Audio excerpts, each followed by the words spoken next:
할렐루야. 감사합니다. 우리 옆에 있는 분들하고 인사 한번 하시죠. 잘 오셨습니다. 사랑합니다. 축복합니다. 네, 우리가 열왕기상 보고 있어요. 열왕기상 우리 지난 시간에 봤던 장면 여러분 기억하십니까? 우리 PPT로도 조금 봤는데 성전을 건축하는 이 솔로몬의 이야기를 봤죠. 주중에 여러분 큐티를 계속 하신 분들은 성전 안에 내부의 치장이라든지 어떤 기물들이 만들어지는 이런 장면들 아마 기억하실 겁니다.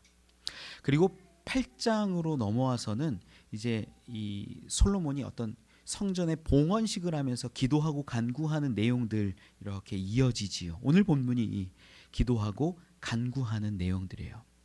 그럼 지난 시간하고 좀 연결해서 한 가지 짚고 넘어가야 되는 게 있습니다. 괜찮습니다. 아이 입 막지 마세요. 괜찮아요. 괜찮아요. 중요한 게 있어요. 성전이 여러분 커야 돼요? 성전 클 필요 없죠. 성전은 누가 있는 곳이에요? 하나님이 계신 곳이고 말씀이 있는 곳이지 성전이 크거나 작거나 아무 상관없어요. 그래서 제가 지난 시간에 핵심적으로 말씀드렸던 게 뭐냐면 성전이 말씀이 살아있는 그곳 어디냐? 우리들이라는 거. 우리들. 건물이 아니에요. 이 건물은 예배당이라고 이야기했죠. 예배당은 클 수도 있고 작을 수도 있어요. 각각 다 달라요. 의미도 있고 큰 것은 큰 것대로 작은 것은 작은 것대로 하나님의 쓰심이 다르죠. 그러나 성전은 우리예요. 우리의 모습이 말씀을 붙잡고 살아가는 그 모습이 될 때 우리가 성전 된다라고 지난 시간 이야기를 드렸습니다. 여러분 이걸 꼭 기억해 두셔야 돼요. 이 솔로몬 주중에 계속 보신 분들은 알겠지만 솔로몬도 기도할 때 그런 얘기를 해요. 하나님이 하늘에 계시고 땅에 계신데 어찌 여기 계시겠습니까? 여기 계시겠습니까? 아니지요. 인정하는 거예요. 하나님은 어디에 계신 것이 아니라 만물 가운데 천지 가운데 충만한 분임을 우리는 고백합니다. 그래서 여러분 가운데 성전이 되어가고 지어져 갔으면 좋겠습니다. 오늘 본문은 이제 성전이 다 지어지고 봉헌하는 가운데 기도하는 장면이죠. 그런데 그가 7가지 간구의 기도를 합니다. 오늘 그리고 아마 월요일 날 여러분들 계속 보시게 될 텐데 이 간구의 이야기 중에 오늘은 4가지를 좀 살펴보려고 해요. 그 4가지가 얼마나 중요한지 그리고 이 가운데 얼마나 귀한 말씀이 숨겨져 있는지 우리가 찾아보았으면 좋겠어요. 우리 말씀 읽으면서 함께 나누어 보죠. 오늘 본문 31절 32절 같이 한번 읽어봅시다. 시작. 만일 어떤 사람이 그 이웃에게 범죄함으로 맹세시킴을 받고 그가 와서 이 성전에 있는 주의 제단 앞에서 맹세하거든 주는 하늘에서 들으시고 맹하시되 주들은 심판하사 악한 자의 죄를 정하여 그 행위대로 그 머리에 돌리시고 의로운 자를 의롭다 하사 그의 의로운 바대로 갚으시옵소서. 아멘. 아멘. 내용이 어렵지 않습니다. 내용이 어렵지 않아요. 하나님이 심판하시고 갚으신다라는 이야기인데 이게 문화적인 배경을 하나 알아야 조금 더 분명하게 이해가 돼요. 어떤 거냐면 31절에 보면 만일 어떤 사람이 그 이웃에게 범죄함으로 맹세시킴을 받고 라는 표현이 있어요. 어떤 사람이 하나님 앞에서 맹세하는 장면이 이렇게 기록이 되어져 있는 거예요. 이게 어떤 거냐면 고대 근동의 어떤 재판 과정을 좀 이해하면 잘 받아들여집니다. 고대 근동의 재판을 할 때 가장 중요한 게 뭘까요? 재판을 할 때 이 사람이 뭐 죄를 졌다 안 졌다라는 걸 판결을 해야 되는데 그 판결에 가늠을 할 수 있는 가장 중요한 요인이 어떤 게 있냐면 증인이 있고 증거가 있어요. 그렇죠? 우리 지금 현대 뭐 재판도 아마 맞을 겁니다. 증인과 증거 있으면 빼도 박도 못하죠. 그냥 탁 나오죠. 증인도 이 신빙성을 따지거나 이래서 큰 효력을 발생하죠. 현대 재판도 동일한데 옛날엔 더했어요. 근데 옛날에는 증거라는 것을 수집하기가 쉽지 않았습니다. 지금은 과학 수사를 하고 지문 보고 뭐 혈액형 뭐 DNA 다 해가지고 알아내는데 옛날에는 그렇지 않았어요. 그러다 보니까 증거를 찾기보다는 증인을 세울 때가 더 빈번하게 일어나는 재판의 흐름이에요. 근데 증인 같은 경우에는 고대 근동에는 2명 이상의 증인이 있어야 돼요. 아이나 여인은 될까요? 안 될까요? 안 돼요. 남자만 2사람의 증인이 있어야 제대로 효력이 발생해서 네가 가해자구나, 네가 죄를 졌구나 이런 걸 판결하는데 이런 일들이 많을까 없을까? 없어요, 많이. 그러니까 좀 빠져나가는 그런 일들도 굉장히 많았겠지요. 그런데 그러면 어떻게 하냐? 확실하게 증인으로 세울 사람도 없고 증거를 제시할 수도 없을 때는 이 사람을 데리고 성전으로 데려가는 거예요. 성전에 데려가서 맹세하게 합니다. 너 하나님 앞에서 얘기해봐. 너 진짜 했어, 안 했어? 그리고 그 사람이 맹세하고 얘기하는 거. 나 정말 안 했어요. 했습니다. 그러면 그러한 모습을 가지고 그 맹세한 걸 가지고 정말 하나님 앞에서 맹세해서 나 안 했습니다. 제가 가해자가 아닙니다. 제가 죄진 게 아닙니다라고 이야기하면 그거 믿어주라는 거예요. 그 이야기입니다. 그 이야기. 그러니까 그러면 이해가 가죠. 이게 어떤 재판을 하는 과정에서 범죄한 자로 의심이 될 때 데려와서 맹세하게 하고 얘기한 건 다 믿어주라는 거예요. 그리고 그 믿어줬는데 이 사람이 만약에 잘못됐다, 이 사람이 하나님이 치시는 어떤 그런 모습처럼 나타났다 마지막에, 그러면 이 사람 거짓말한 거다라고 보여져서 사람들이 믿게 되는 거죠. 근데 아무 일도 안 일어났어요. 시간이 꽤 흘렀는데도. 그럼 진실이구나, 확증한다라는 겁니다. 어떤 흐름인지 이해가 가시죠? 그런데 여기서 중요한 것들이 있어요. 어떤 거냐면 이게 그냥 단순히 악인이냐 뭐 선인이냐 이걸 판단하고 가름하는 것에 중심이 있는 게 아니에요. 오늘 본문 가운데 32절 끝에 뭐라고 이야기하냐면 그의 의로운 바대로 갚으시옵소서 이렇게 기록합니다. 갚으시옵소서. 갚아달라는 거예요. 갚아달라는 거. 그러니까 모든 것이 이 심판이라는 것이 정의와 공의가 누구에게 있다는 것을 선포하는 거예요? 하나님께 있다는 거예요. 하나님께. 여러분 이 장면을 가지고 우리의 삶에 적용을 해보면 이렇습니다. 우리 세상 살아가는데 얼마나 많은 사람이 유튜브 같은 거 많이 보잖아요. 유튜브 보면은 어때요? 가짜 정보 많아요, 적어요? 여러분들 보시기에 어때요? 제가 얘기 안 해도 여러분들 보시기에 가짜 정보 있어요, 없어요? 많아요. 정치, 연예, 사회, 경제, 수많은 곳에서 가짜 뉴스들 막 어마어마하게 쏟아져 나오고 그걸 계속 보면 거기에 이렇게 빠져들어갈 때도 많아요. 여러분들을 보면요, 어떤 정치적인 성향이나 어떤 소양이나 지식의 차이나 여러 가지 다양한 이유들로 인해서 판단을 이렇게 저렇게 할 수 있어요. 맞아요. 저도 이쪽에 설 때도 있고 저쪽에 설 때도 있어요. 진보 보수에 설 때도 있어요. 그런데 그 모든 것들은 우리의 판단인 거고 사실 그 모든 판단은 누가 하시는 게 맞아요? 하나님이 맞다는 거예요. 우리는 알 수 없어요, 정확하게. 여러분 조심하셔야 되는 게 그런 것 같아. 그런 것 같아. 대부분 그래요. 그런 것 같아라는 것으로 결정을 내려버리고 그것으로 이렇게 확증 편향되어져서 결정 지어버리는 사람들이 얼마나 많은지 몰라요. 그런데 우리는 분명히 알아야 돼요. 하나님이 공의롭게 판단하시고 하나님이 정의로 선포하신 것들은 하나님이 심판하시는 거예요. 그것을 하나님이 갚으신다라는 거예요. 우리 기독교인들 가운데에도 수많은 화두들이 있습니다. 이단의 문제, 사이비의 문제, 요즘에는 포스트 모던 그래가지고 동성애의 문제, 다양한 것들이 있어요. 우리가 때로는 이단하고 치열하게 싸워야 되고 포스트 모던 가운데 문제되는 것들 문제 제기해야 돼요. 그런데 여러분, 하나님이 모든 정의와 공의 가운데 치리하시고 심판하시고 다스리신다라는 것을 알면 우리는 그 모든 것들 문제들을 바라볼 때 싸우기도 하고 때로는 대처는 해야 되지만 걱정하고 염려할 필요가 있어요, 없어요? 없다는 거예요.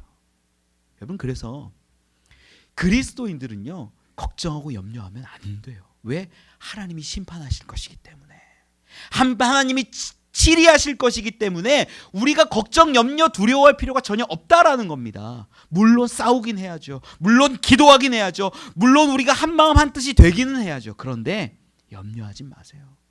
하나님 나라는 하나님께서 돌보신다라는 거예요. 교회도 동일해요. 교회도.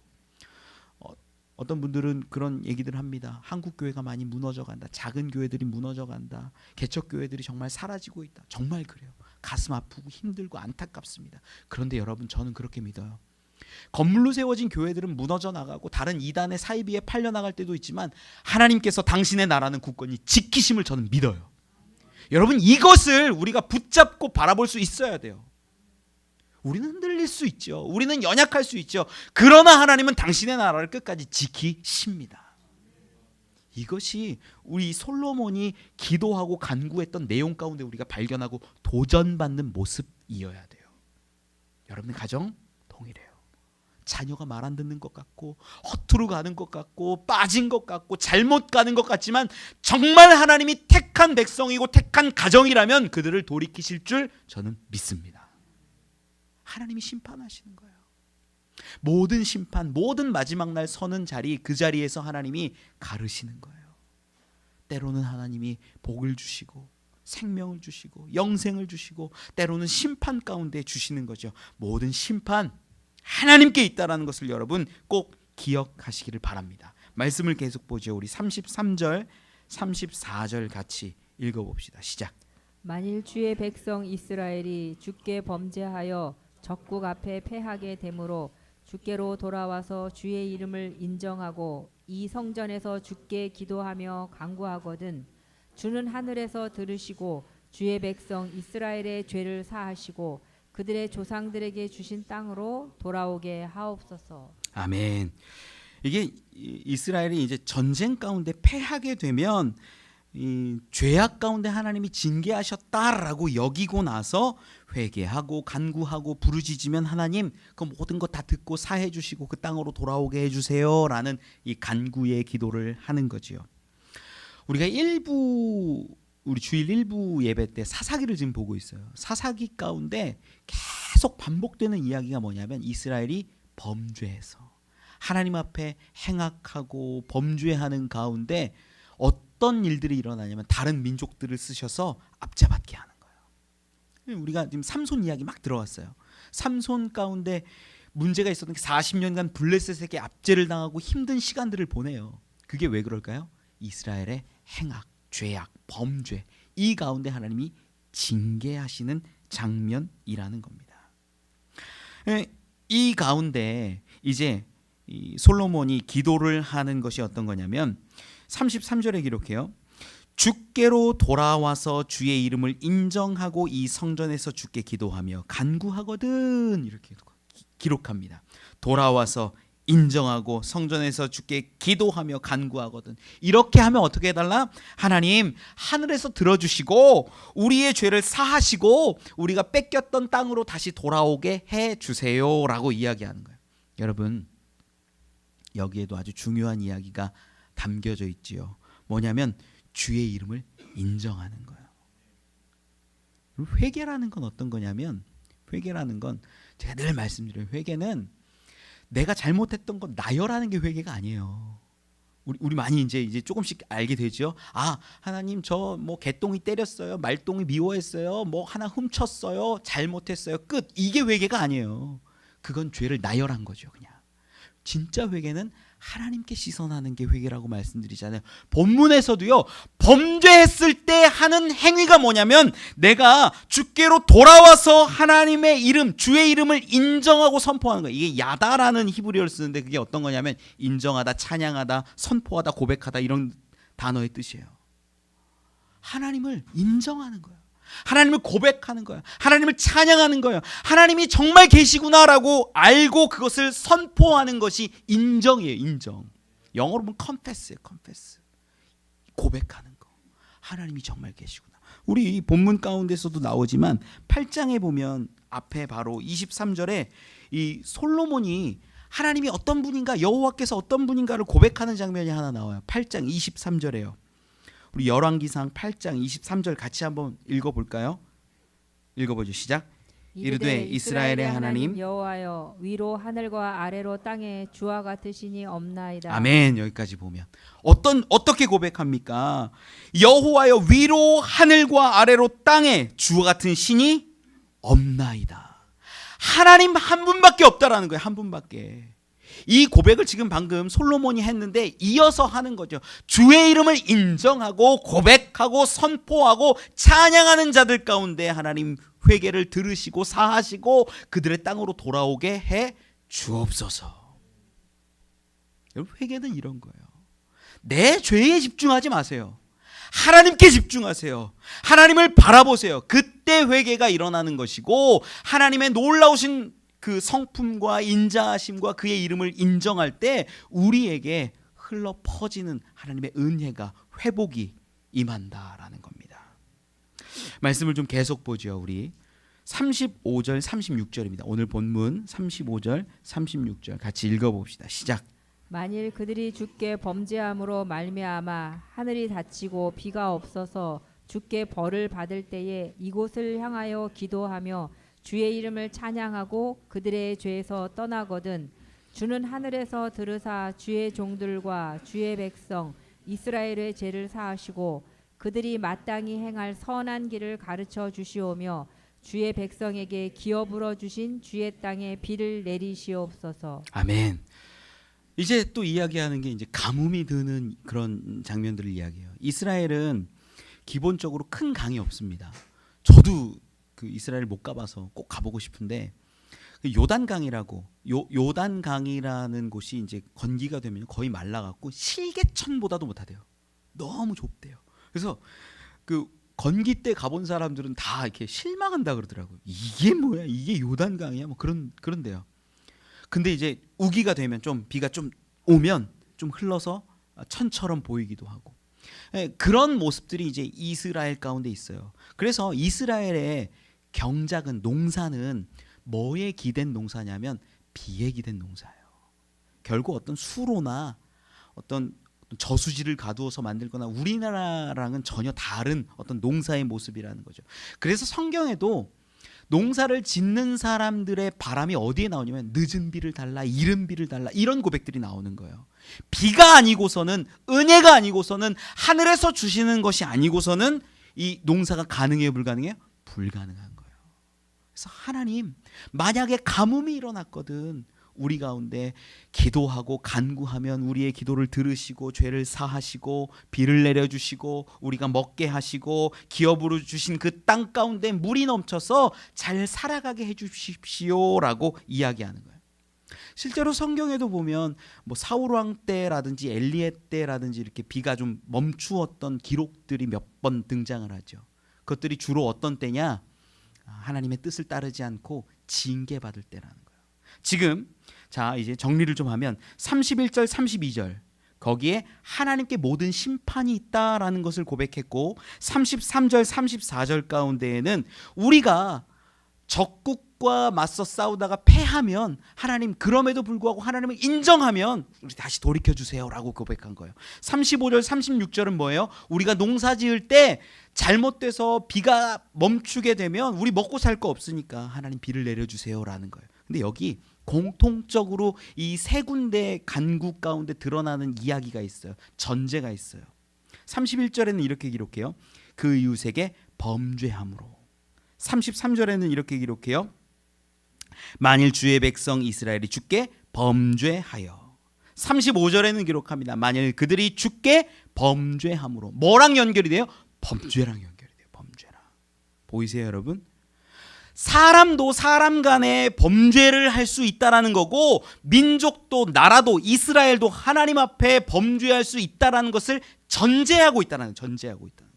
그래서 우리가 범죄하면 우리가 문제 있으면 하나님이 치리하시고 하나님 우리가 잘못했을 때 기도하고 간구하고 열심히 그러면 하나님 하늘에서 들으시고 우리의 모든 죄 사해 주시고 땅으로 돌이키시고 비를 내려주시고 하나님의 치리하심을 보게 하옵소서라는 기도예요. 이해가 좀 가시죠? 여러분 그래서 우리가 여기서 하나 중요한 것을 또 발견을 해요. 어떤 거냐면 우리가 죄 용서받을 수 있는 것은 어디서부터 시작하는지를 알아야 돼요. 회개로부터요. 회개를 할 때 하나님께서 그 죄를 사해 주신다라는 거예요. 우리가 범죄했는데 범죄한 것도 모를 때가 얼마나 많아요. 그때 우리가 뭐 하는 거예요? 여러분 죄 나열 자꾸 생각하지 마세요. 회개는 죄 나열이 아니에요. 회개는 뭐예요? 하나님 보는 거예요. 하나님 의지하는 거예요. 우리 안에 문제가 있는데 문제 있는지 없는지도 잘 모를 때가 있고 내가 잘못했는지 못했는지 모를 때도 있어요. 그런데 성경을 여러분 찬찬히 알고 분명히 알고 깊이 알다 보면 아 이게 내 죄였구나. 아 이게 내 문제였구나 라고 인정하면서 하나님을 바라보고 회개가 터져지면 그 삶으로부터 벗어나서 하나님이 원하시는 길로 조금씩 나아간다라는 거예요. 여러분, 이 회개가 있어야 하나님이 주시는 사함과 기쁨과 은혜를 경험하는 거예요. 많은 사람들이 교회 와서 하는 게 구하기만 해요. 하나님 주세요, 주세요, 주세요. 아니에요. 회개를 먼저 해야 돼. 하나님을 바라보는 걸 먼저 해야 된다는 거야. 하나님을 바라보는 것. 하나님, 내 안에 얼마나 많은 무지함이 있습니까? 하나님, 내 안에 얼마나 많은 연약함이 있습니까? 하나님, 내가 얼마나 잘못했습니까? 이것들을 깨달아 알아서 하나님만 바라봅니다. 의지합니다. 은혜를 주옵소서. 이렇게 회개하면 하나님이 주시는 거예요. 하나님의 손을 보고 하나님 나에게 뭘 주실까? 하나님 나에게 무슨 것들을 채워주실까? 이걸 보는 게 아니라 하나님을 보는 것. 그 회개의 자리를 통하여서 우리에게 사함이 찾아오고 우리에게 기업의 회복이 나가오며 우리에게 비를 내려 주신다라는 겁니다. 이걸 우리가 분명히 깨달아야 돼요. 자, 여기까지가 이제 전반부예요. 아주 중요한 이야기가 이제 오늘 본문 37절로 40절까지 기록이 돼요. 우리 말씀 한번 같이 읽어보죠. 37절로 40절 시작. 만일 이 땅에 기근이나 전염병이 있거나 곡식이 시들거나 깐부기가 나거나 메뚜기나 황충이 나거나 적국이 와서 성읍을 에워싸거나 무슨 재앙이나 무슨 질병이 있든지 막론하고 한 사람이나 혹 주의 온 백성 이스라엘이 다 각각 자기의 마음에 재앙을 깨닫고 이 성전을 향하여 손을 펴고 무슨 기도나 무슨 간구를 하거든 주는 계신 곳 하늘에서 들으시고 사하시며 각 사람의 마음을 아시오니 그들의 모든 행위대로 행하사 갚으시옵소서. 주만 홀로 사람의 마음을 다 아심이니이다. 그리하시면 그들이 주께서 우리 조상들에게 주신 땅에서 사는 동안에 항상 주를 경외하리이다. 아멘. 아멘. 아주 중요한 간구의 기도 내용이 하나 이제 딱 등장해요. 여기서 보면 이제 앞에 나왔던 이야기들 외에 구구절절 다양한 문제, 어려움, 기근, 질병, 전염병 이런 거 쭉 등장하죠. 깐부기, 메뚜기, 황충, 적국 다가와서 앞에 있었던 이야기들 다 가져온 거예요. 다 가져온 거. 이해 가시죠? 이런 문제가 있고 재앙이나 질병이 있든지 37절 끝에 보니까 막론하고 이렇게 막론하고 이거 어떤 문제가 있든 먹지 못하는 상황, 메뚜기나 황충이 있는 상황, 적국이 에워싸는 상황, 질병과 전염병이 있는 상황, 모든 것들이든지 막론하고. 그런데 여러분 잘 보세요. 37절에 우리가 범죄하였거든 이게 있어요, 없어요? 없어요. 지금 우리 31절에서 36절까지 딱 봤을 때는 범죄했을 때 하나님 앞에서 회개하고 기도하고 간구하면 하나님 사해 주시고 우리에게 주시옵소서 이렇게 얘기를 했는데 오늘 본문 37절 이야기 가운데는 하나님 우리가 범죄했을 때 요렇게 범죄해서 이런 문제가 있으면 하나님 해결해 주세요. 그런 기록은 아니에요. 물론 여기에도 39절에 보면 주는 계신 곳 하늘에서 들으시고 사하시며 이런 기록은 있어요. 그런데 이 상황을 해석하는 데 있어서 범죄에서 이 문제가 일어났다라는 기록은 없다라는 거예요. 중요한 건 앞에는 범죄가 늘 꼈잖아요. 범죄했을 때마다 이제 범죄를 깨닫고 하나님 기도하고 부르짖고 간구하면 하나님 그 모든 것 사해 주시고 용서하시고 우리에게 먹을 것 주시고 비를 내려 주세요. 이랬는데 지금 여기에는 범죄랑 상관없이 하나님께 뭔가를 구하고 있다라는 거예요. 여러분 이게 우리 삶에 더 잘 맞아요, 사실. 그리고 이 기도의 내용의 범위가 너무 넓어지는 거예요. 범죄해서 잘못한 것을 부르짖는 것이 아니라 범죄인지 아닌지도 구분할 수 없는 그러한 상황 가운데 하나님 이러한 문제가 생기고 질병이 생기고 어려움이 생기고 먹을 것이 없는 그 상황이 되고 적군이 에워싸는 그 상황이 됐을 때 우리가 기도하기만 하면 하나님 우리를 돌보아 주세요 라는 이야기예요.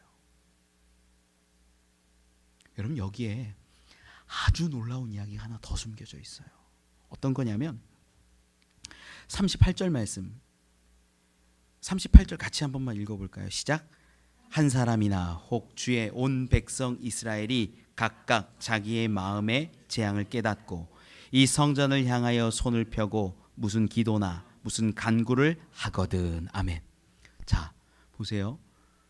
이스라엘 백성이 다 함께 모여가지고 여기 뭐 히브리어로는 콜이라고 돼 있어. 모든 이스라엘 전체를 얘기해요. 전체가 와서 부르짖으면 사해 주시고 뭐 용서하시고 뭐 은혜 주시는 거 맞죠? 그런데 여기 뭐가 하나 껴있냐면 38절 시작하는데 한 사람이나라고 되어 있어요. 한 사람이 기도하고 부르짖고 간구하는 것을 보고 하나님이 사해 주신다 안 사해 주신다? 사해 주신다라는 거예요. 놀라운 이야기죠. 한 사람이.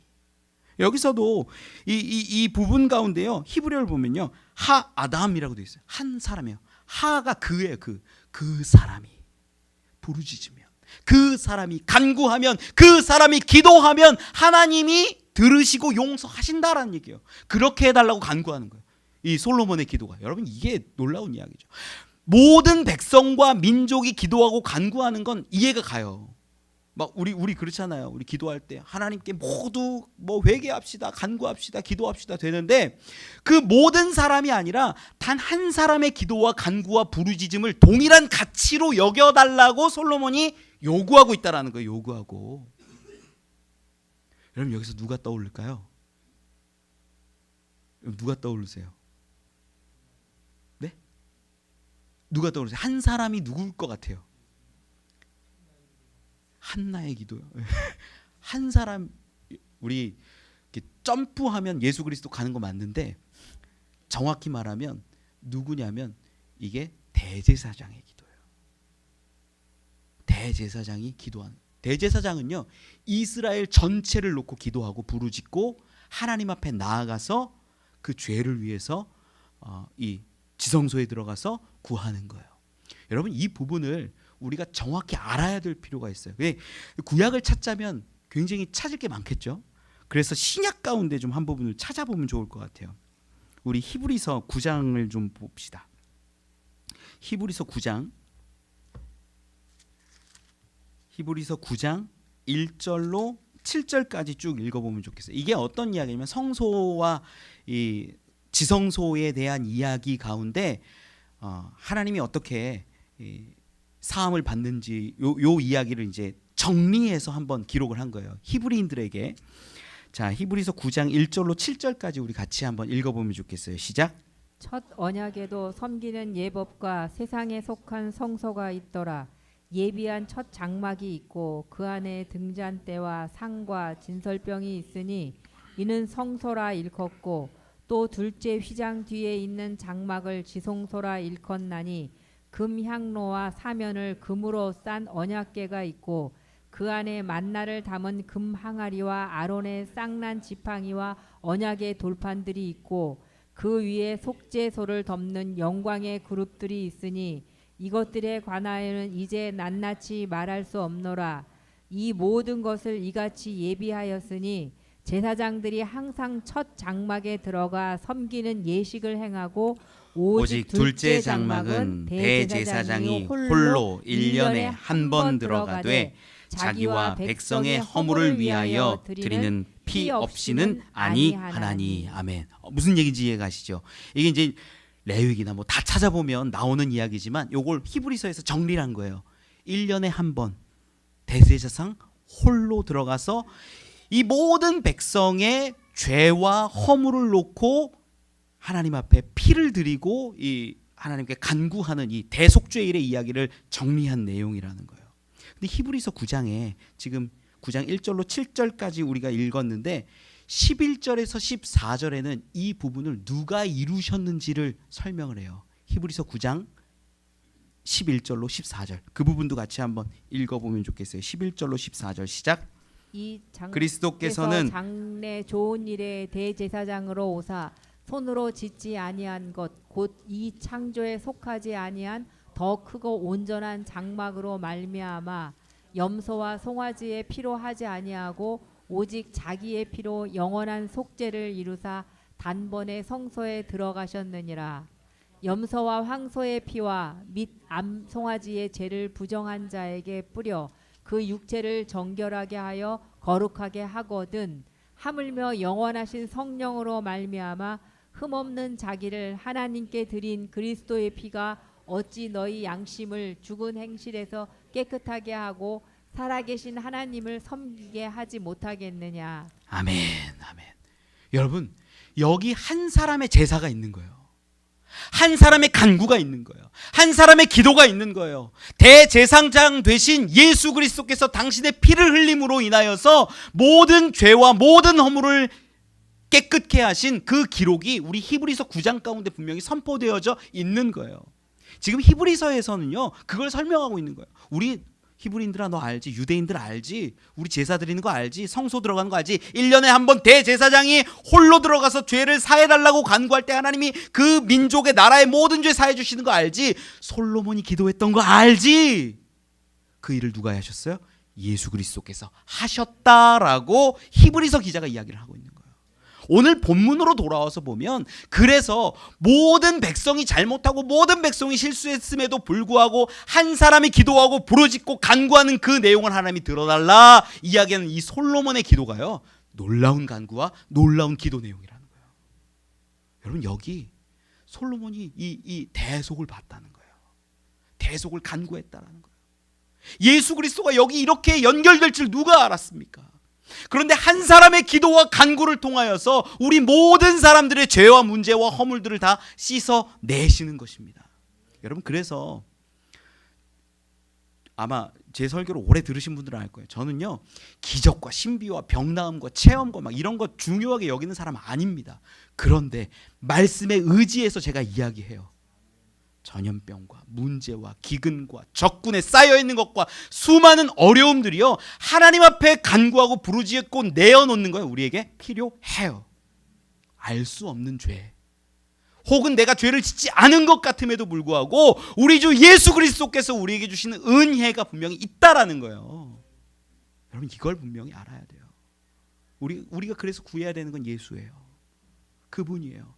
한 사람이 우리가 알지 못하고 우리가 행하지 못한 그 상황 가운데에서도 회개하셨고 기도하셨고 대신 죽어주심으로 우리가 생명을 얻게 되었다라는 겁니다. 그래서 대제사장 되셨다, 예수 그리스도가 그분을 그렇게 표현하고 우리는 선포하는 것이지요. 말씀 가운데 아주 중요한 장면이 하나 또 있어요. 오늘 본문으로 들어와서 오늘 본문에 39절 40절을 한 번만 더 읽어봤으면 좋겠어요. 우리 39절 40절 말씀 읽어보죠. 시작.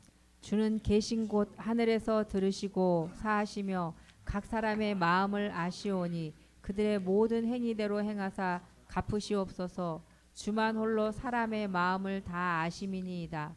그리하시면 그들이 주께서 우리 조상들에게 주신 땅에서 사는 동안에 항상 주를 경외하리이다. 아멘. 이게 구조를 잘 생각을 해보면, 하나님, 우리가요, 기근도 있고 적군에 둘러싸여 있고 질병도 있고 전염병도 있고 어려움도 있고 뭐 먹지 못하고 그럴 때 한 사람이라도 하나님 앞에 기도하고 간구하고 부르짖으면 우리의 모든 죄를 사해 주시고 들어주시고 하나님 온전케 해주세요, 이런 기도 내용인 거예요. 그런데 여기서 보면 먼저는 하나 짚고 넘어가야 되게 39절에 주는 계신 곳 하늘에서 들으시고 사하시며, 이 사하다라는 단어랑 39절 계속 보면 그들의 모든 행위대로 행하사 갚으시옵소서, 요 단어가 이제 사하다라는 것과 행하다라는 게 사실은 요게 히브리어로 보면 두 개가 붙어 있어요. 이게 뭐냐면 사하고 행위대로 갚는다라는 것이 동시에 일어난다라는 거예요. 사하고 행하여진다라는 것이 이렇게 따로따로 떨어지고 순차적으로 순서대로 가는 게 아니라 동시에 일어나는 것으로 보여요.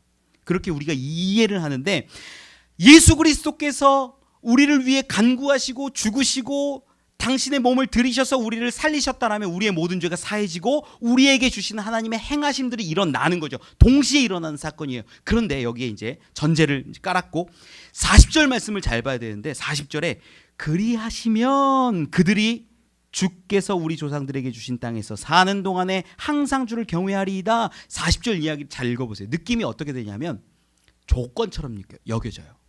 어떻게 되냐면 뭐 그래요, 누군가 한 사람이 가가지고 부르짖고 기도하면 하나님이 이렇게 뭐 선물도 주시고 은혜를 주시고 다시 먹게 해주시고 적군도 물려주시고 뭐 질병도 낫게 해주시고 그럴 텐데, 그러면 하나님 경외할 수 있을 것 같습니다, 그렇게 좀 해주세요, 요구하는 것처럼 어떤 조건이 붙여져 있는 것처럼 보인다라는 거예요. 그래서 그리하시면 우리가 하나님을 경외할 겁니다. 우리에게 복을 주시면 하나님 우리가 하나님을 경외할 겁니다.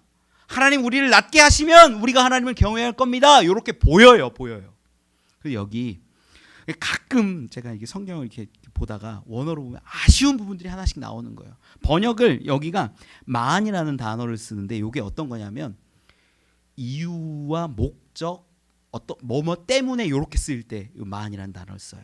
뭐냐면 40절에 그리하시면이라는 단어가 영어로 보면 포예요. 포. 어떤 의미냐면 조금 제가 의역을 해서 좀 설명을 드리면 이 지금 솔로몬이 하나님을 떠나서 결코 살 수 없다라는 것을 아는 거예요. 이걸 전제로 하고 나서 우리가 죄를 지을 때마다 우리를 징계하시고 때로는 우리를 혼내시고 우리를 위로하시기도 하고 하나님이 우리 가운데 사하시고 행할 것들을 다 행해 주시옵소서. 그렇게 용서해 주시고 모든 것을 하는데 끝까지 하나님을 경외하고 따라갈 수 있도록 이렇게 해 주시옵소서라가 되는 거예요. 이게 좀 다른 거예요. 이게 하나님이 우리에게 해 주시면 하나님을 경외할 겁니다 라는 어떤 조건절이 아니라 이게 뭐냐면 이게 목적이 되는 거예요. 경외가.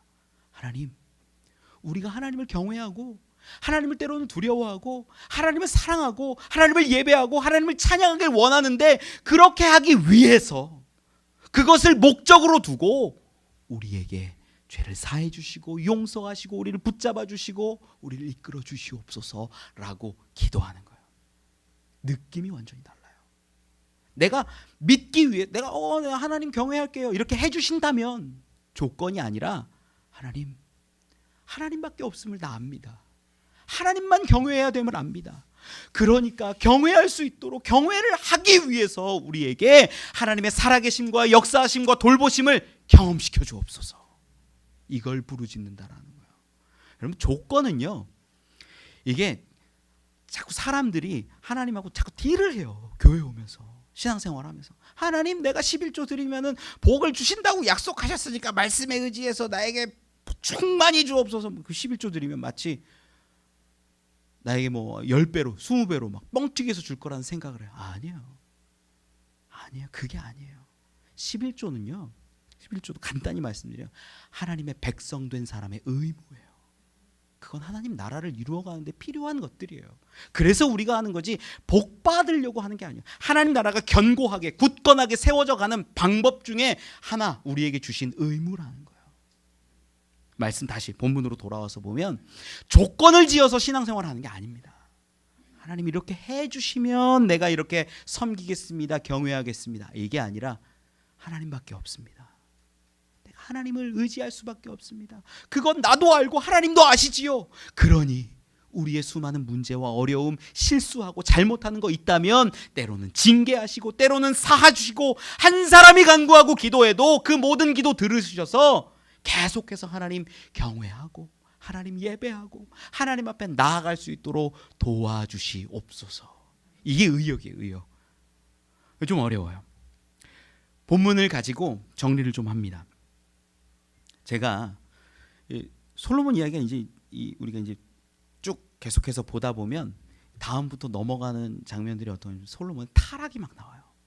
이방 여인들을 아내로 맞이하고 이방 여인들이 그 우상 숭배하는 곳에서 같이 우상 숭배하고 잘못하고 어마어마한 번성기를 누림에도 불구하고 잘못 가요. 그런데 제가 오늘 본문의 이 기도와 간구를 배경으로 솔로몬의 삶을 좀 조명했을 때 씁쓸하면서도 참 하나님이 주시는 은혜를 그대로 받았구나라고 느껴지는 부분이 있어요. 어떤 거냐면 잘못하고 우상 숭배하고 여인의 품에 빠져가지고 막 실수투성이로 살거든요. 그런데 불구하고 마지막에 그 솔로몬이 고백했던 기록했던 내용이 전도서잖아요. 전도서.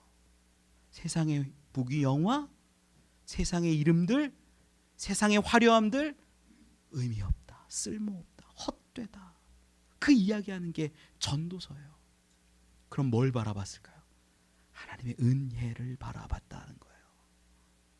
그래서 결국에는 잘못 가고 실수하고 문제투성이었지만 결국에는 하나님 내가 잘못했을 때 다시 하나님 나를 붙잡아 주시고 하나님 내가 실수하고 무너졌을 때 다시 한번 나에게 은혜 주시고 도전 주셨습니다. 세상 것 다 헛되다. 그 고백이 전도서라는 거예요. 아마 이건 개인적인 추측이에요. 이 한 사람의 간구와 기도, 이 고백에 어떤 덕을 누린 게 솔로몬이 아닐까 싶어요. 누군가가 기도하고 누군가가 부르짖지만 하나님 돌이켜 주옵소서. 그래서 그는 마지막에 다시 하나님 앞에 돌아와 하나님 앞에 설 수 있지 않았을까.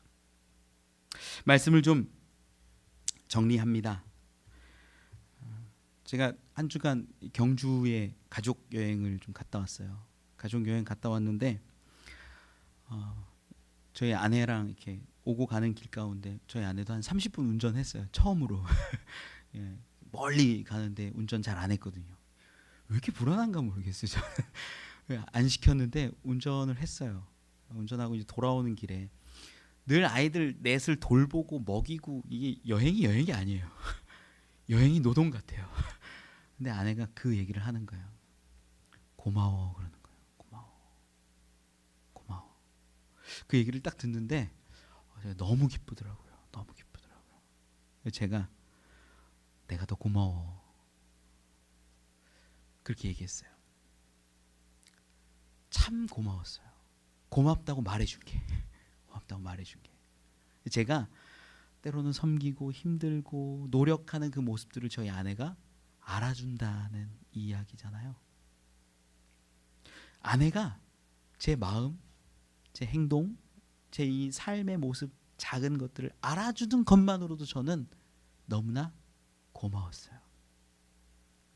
그렇게 이제 이야기하고 올라왔지요.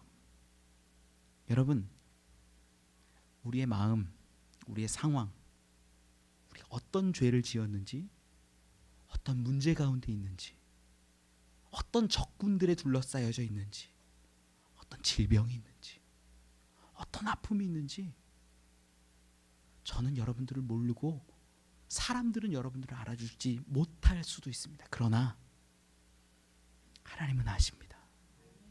하나님은 분명히 알고 계시다라는 거예요.